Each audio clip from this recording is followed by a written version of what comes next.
Hello, Dr. Vicki Peterson here. If you're like me, you wish you didn't have to sleep. Personally, I would love it if I could just have a battery pack and I could exchange it and go. Maybe that doesn't sound good to you. I'm kind of a workaholic. I love getting a lot done, and I've always kind of lamented the need for sleep. But fortunately, it turns out my body really needs 8 hours, and I can tell when I get less, and I don't even bother anymore. And according to a very cool book, Why We Sleep by Professor Matthew Walker, that's exactly what we need as humans. So anyway, it's a fascinating book. Sleep is something, I'm sure it's true all over the country. Here in Silicon Valley, we have some particularly bad habits with sleep. Frequently have patients apologizing if they, get more than 6 hours. They're like, well, I feel like I need more than 6, but sometimes I can get away with 5, this kind of thing.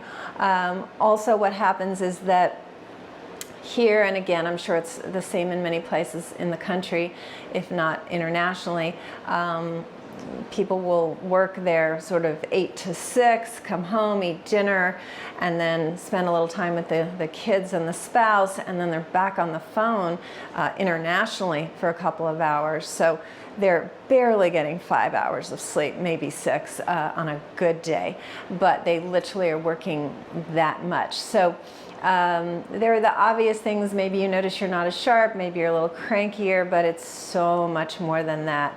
And so I think it's important that we discuss sleep and really confront how deleterious it is. So of the diseases that are basically crippling our healthcare system because they cost so much to deal with those patients, what is that? Our number one killer, heart disease, but also diabetes, also obesity, also dementia, and what am I missing? Cancer, of course. So heart disease, obesity, dementia, diabetes, cancer, so those are kind of the big 5 crippling our healthcare system.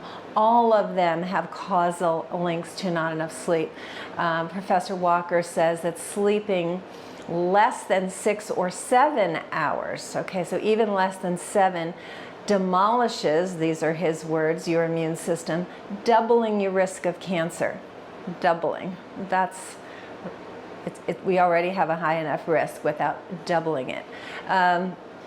He talks about, let's see, what else? Oh, big link to Alzheimer's. So we just mentioned dementia, but there is a very strong link to Alzheimer's and dementia with not enough sleep. So right now I just want to talk about not enough, and then we're going to get into quality, because certainly there are plenty of people who do spend 8 hours in bed, but they're not getting good quality sleep. So we'll talk about that. That's a different problem.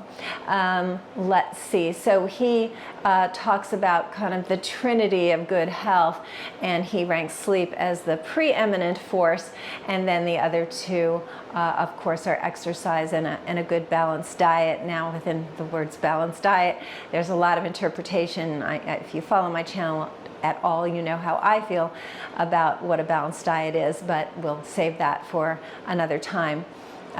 Sleeping cold, so some sort of sleep strategies. If you've heard about a warm bath or a sauna before bed, that is absolutely helpful. And then you want to sleep cold, so get your bedroom to about 65 degrees.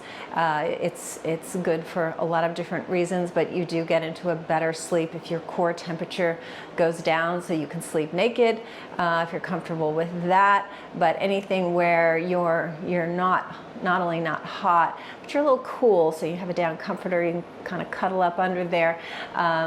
If your feet are freezing, you can put socks on, but your core temperature is getting down, and so that room temperature about 65 is really good.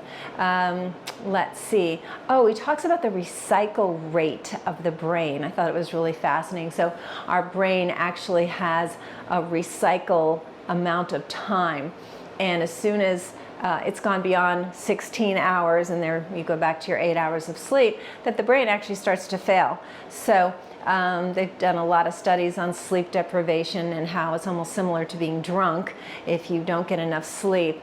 But he talked about a study where they just did 10 days of 7 hours of sleep. So 7, a lot of people think that's beyond luxurious, but 10 days of 7 hours of sleep, the brain is dysfunctional. And then spending 3 days to kind of recover. So of course that's more than the weekend, which a lot of people think is adequate to recover. But 3 days in the study was not enough to recover. So the whole weekend thing, that goes out the window. And this was just 10 days of being on 7 hours of sleep. He sums it up with the shorter you sleep, the shorter your life. And so a lot of good studies in this book. It's very well written. So it's called Why We Sleep, and I think you'll really enjoy it. And just as a fun anecdote, which is timely, we just had the Super Bowl, and if you enjoyed the halftime show with Jennifer Lopez, who is 50 years old, apparently she was quoted as saying, "I always get my 8 hours of sleep." Granted, she apparently has the good diet and clearly the good exercise to go along with that, but she's definitely apparently somebody who very much values her sleep and doesn't let anything get in the way of that. So that was just a little funny at the end. But as far as the science is concerned, we reviewed that, and there's a lot more in this book. Then you have the other issue, which is, listen, I put this body to bed. It either doesn't fall asleep or it doesn't stay asleep. That's something I can definitely help you with. My team can help you with. There's reasons for that we can get to the root of. And that's why it's so important to get to the root of it, is all these things we just talked about, because it's one thing not allowing enough time in the bed, but then you actually have to be sleeping even if you're allowing the 8 hours. It can't be, I was lying there for 8 hours, but I ended up getting 4 to 6. You still have the same liabilities associated with that. So that's getting into immune system and hormones and several of the things that we are quite expert in. So number one is changing your idea about sleep and realizing it's not asking for too much, and you're not being lazy, wanting and getting 8 hours. But then if there's a quality issue where you just can't get good sleep, then that's where we shine. So feel free to reach out and give me a call. The telephone number here is 408-733-0400. I'll talk to you soon.